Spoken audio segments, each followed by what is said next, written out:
আমরা বেঁচে যাচ্ছি, আমরা আটকে আছি, আমরা মরে যাচ্ছি।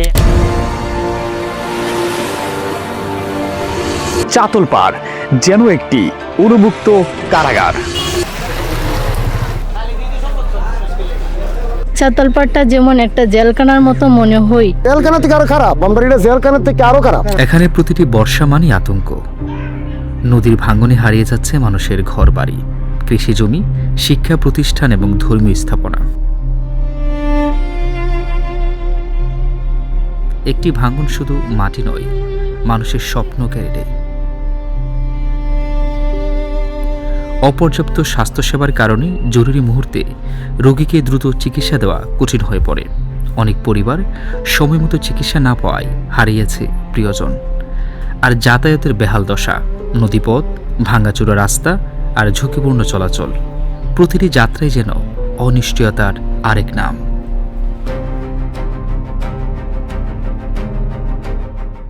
প্রশ্ন একটাই, স্বাধীনতার এত বছর পরও কেন এই অবস্থা এই অঞ্চলের?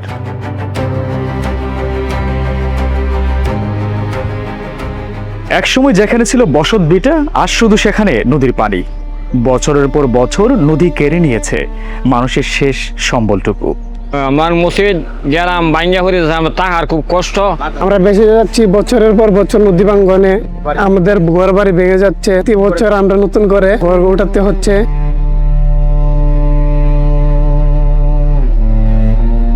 জরুরি মুহূর্তে হাসপাতালে পৌঁছানো সবচেয়ে বেশি গুরুত্বপূর্ণ, কিন্তু চাতলপাড়ের অনেক মানুষের কাছে হাসপাতালে পৌঁছানোই যেন সবচেয়ে বড় চ্যালেঞ্জ। আমি বাচ্চারা এই যে চাতলপাড় চিকিৎসা নাই লেগে নাসিরনগর যায়া বাচ্চারা লয়া চিকিৎসা করে আনছি। বাবারে আমরা দেশ হাসপাতাল নাই, ডাক্তার নাই। রাত্রে বেলা মানুষ অসুস্থ হইলে ওইলে নাসিরনগর যান হইলে বাহন বেড়া যাও, যাইতে যাইতে ওই মানুষের খাইল কত মানুষ মরেও কত মানুষ বাঁচেও। আমরা বাবার কষ্টত আছি। জেলখানার তো ডাক্তার আছে, আমরা এই এলাকার মধ্যে ডাক্তার নাই। ভবিষ্যৎ গড়ে ওঠে শিক্ষার মাধ্যমে, কিন্তু যোগাযোগ ব্যবস্থা বেহাল অবস্থা থাকার কারণে এই অঞ্চলের অনেক শিক্ষার্থী নিয়মিত স্কুলে যেতে পারে না। বর্ষার সময় নৌকা দিয়ে স্কুলে যেতে হয়, বৃষ্টি হলে রাস্তা ডুবে যায়, আমাদের কলেজে যেতে খুব কষ্ট হয়। চাতলপাড়টা যেমন একটা জেলখানার মতো মনে হয়। বৃষ্টি হলেই আমাদের অনেক ধরনের সমস্যা হয়, স্কুলে যেতে পারি না, কলেজে যেতে পারি না। একটি রাস্তা শুধু চলাচলের মাধ্যম নয়, এটি শিক্ষা, চিকিৎসা এবং অর্থনীতির পথ।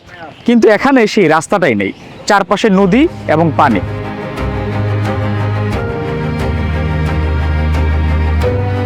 আমাদের এলাকাটা ডুবা এলাকা, বর্ষা আসলে রাস্তাঘাট সব তলিয়ে যায়। আমাদের বাজারে আসা যাওয়া খুব সমস্যা হয়। অনেক সময় নৌকা ডুবে, রাস্তায় একটা গাড়ি আসে না, স্কুলে ফলাফান যাইতে পারে না, আসতে পারে না। আমাদের চলাফেরা খুব কষ্ট। আমি বিয়ে করে যাইতেছি ভাইয়া, বইরে পাঠাইছি ভাই আরেক জায়গায় দিয়ে নৌকা দিয়া। আমার ভাই এইদিকে ব্রিজ ট্রিজ নাই, হাইটা যাইতেছি, তাও আবার মনে করেন যে হাতে পাওয়া লাগে সেই নৌকা দিয়ে যাইতেছি ভাই। এটি শুধু চাতলপাড়ের গল্প নয়, এটি বাংলাদেশের অনেক নদী ভাঙ্গন কবলিত জনপদের গল্প। এই মানুষগুলো বিশেষ কোনো সুবিধা চায় না, তারা চায় সহজলভ্য জীবন, নিরাপদ একটি রাস্তা এবং চিকিৎসার ব্যবস্থা। কিন্তু তারা সেই জায়গাগুলো থেকে বঞ্চিত, যা তাদের প্রাপ্য অধিকার রাষ্ট্রের কাছ থেকে পাওয়া। প্রশ্ন একটা রয়ে যায়, চাতলপাড়ের এই দীর্ঘদিনের সংকট কবে তার সমাধান হবে? কমেন্টে বলে যাবেন।